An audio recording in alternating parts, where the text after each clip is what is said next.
Со 345.000 евра, Кочанската општина планира да го реставрира и конзервира споменикот на слободата. Толкава е вредноста на поднесениот проект до Светска банка. Заедно со проектот за уредување на околината би резултирал со комплетно уредена целина. Од семејството на уметникот Глигор Чемерски, кој е творец на неголемиот мозаичен комплекс на споменикот, сметаа дека неколкуте настани од културата што летово се организираа на оваа локација е вистинскиот начин да му се врати сјајот на објектот.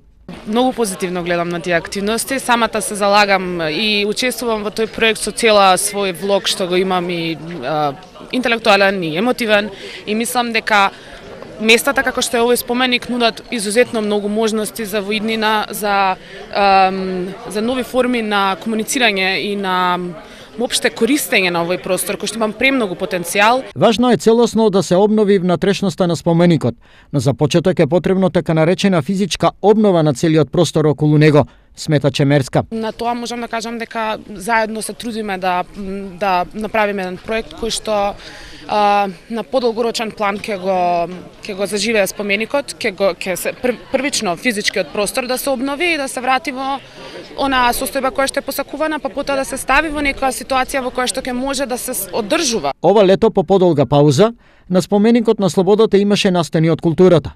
Тоа придонесе граѓаните повторно масовно да го посетат.